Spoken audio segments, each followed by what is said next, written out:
Bismillahirrahmanirrahim. Assalamualaikum warahmatullahi wabarakatuh. Bismillah walhamdulillah. Wassalatu wassalamu ala rasulillah. Wa ala alihi wa sahbihi.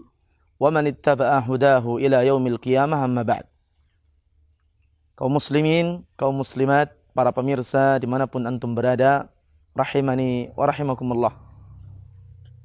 Disebutkan di dalam salah satu riwayat yang dikeluarkan oleh Imam Al-Baihaqi dalam kitabnya Syu'abul Iman. Riwayat ini dinyatakan sahih oleh Syekh Al-Albani rahimahullahu ta'ala. Dari seorang tabi'in yang bernama Atha bin Yasar rahimahullahu ta'ala. Salah satu dari murid sahabat Abdullah ibn Abbas radhiyallahu anhuma. Kata Atha, suatu hari datang seorang laki-laki kepada Ibnu Abbas radhiyallahu anhuma. Laki-laki tersebut kemudian berkata, meminta petunjuk dan pendapat dari sahabat Abdullah ibn Abbas radhiyallahu anhuma.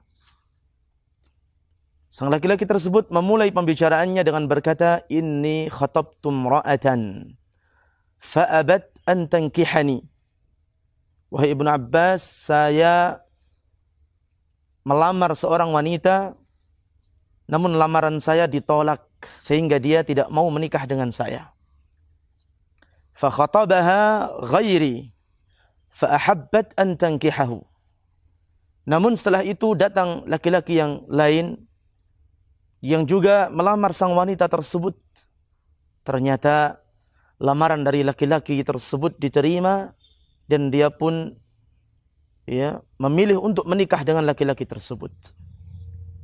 Jadi laki-laki ini mengadukan tentang kisah dirinya di mana cintanya bertepuk sebelah tangan. Dia melamar seorang wanita, ternyata lamarannya ditolak. Tak lama kemudian laki-laki lain datang melamarnya, lamarannya diterima. Bahkan dia siap untuk menikah dengan laki-laki tersebut. Masya Allah. Kemudian laki-laki ini melanjutkan ceritanya, faghirtu faqataltuha. Aku pun kemudian diliputi dengan rasa cemburu.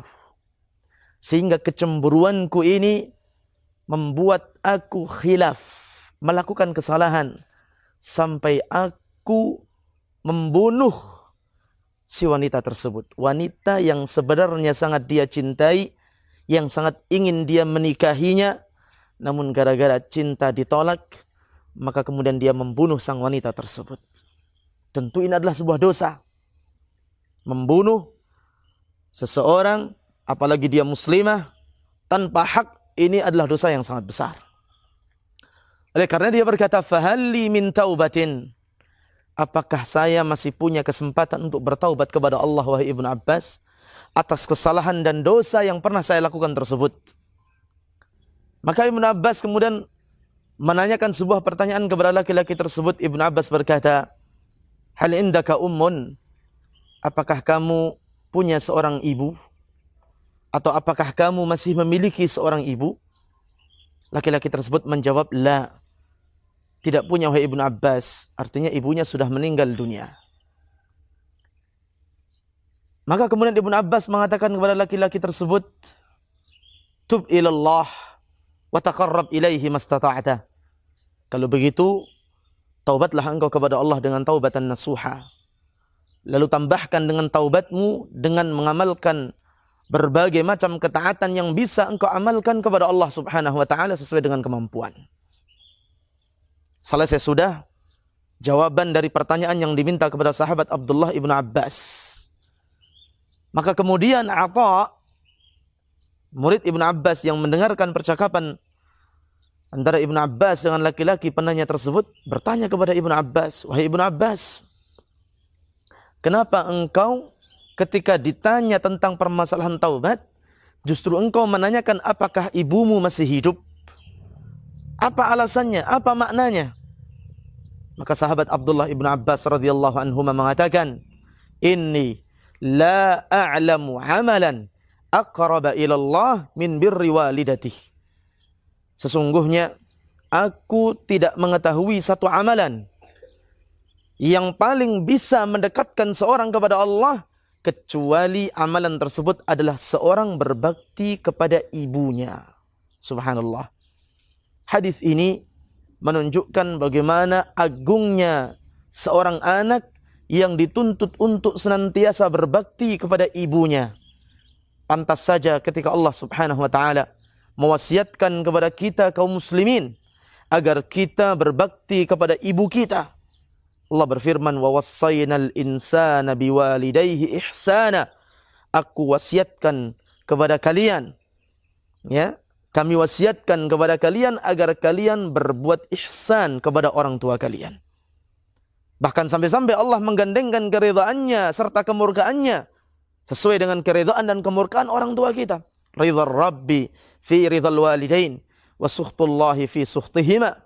Keridhaan Allah berdasarkan keridhaan orang tua. Begitu pula murkanya Allah juga berdasarkan murkanya kedua orang tua. Apalagi di sini adalah ibu, subhanallah, yang haknya lebih besar dibandingkan yang lainnya. Sampai-sampai Nabi SAW ketika ditanya oleh seseorang, "Ya Rasulullah, man abarru?" Wahai Rasulullah, siapa orang yang paling berhak untuk aku berbuat kebaikan kepadanya? Nabi menjawab, ummuk, ibumu. Siapa lagi wahai Rasulullah? Ummuk, ibumu. Siapa lagi wahai Rasulullah? Ummuk, ibumu. Ini menunjukkan bahwa kebaktian seorang anak kepada ibu adalah sesuatu yang sangat diwajibkan dalam syariat Islam.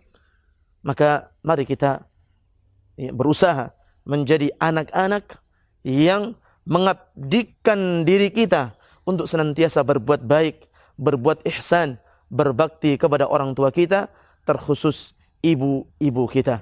Wallahu ta'ala a'lamu bis-shawab. Assalamualaikum warahmatullahi wabarakatuh.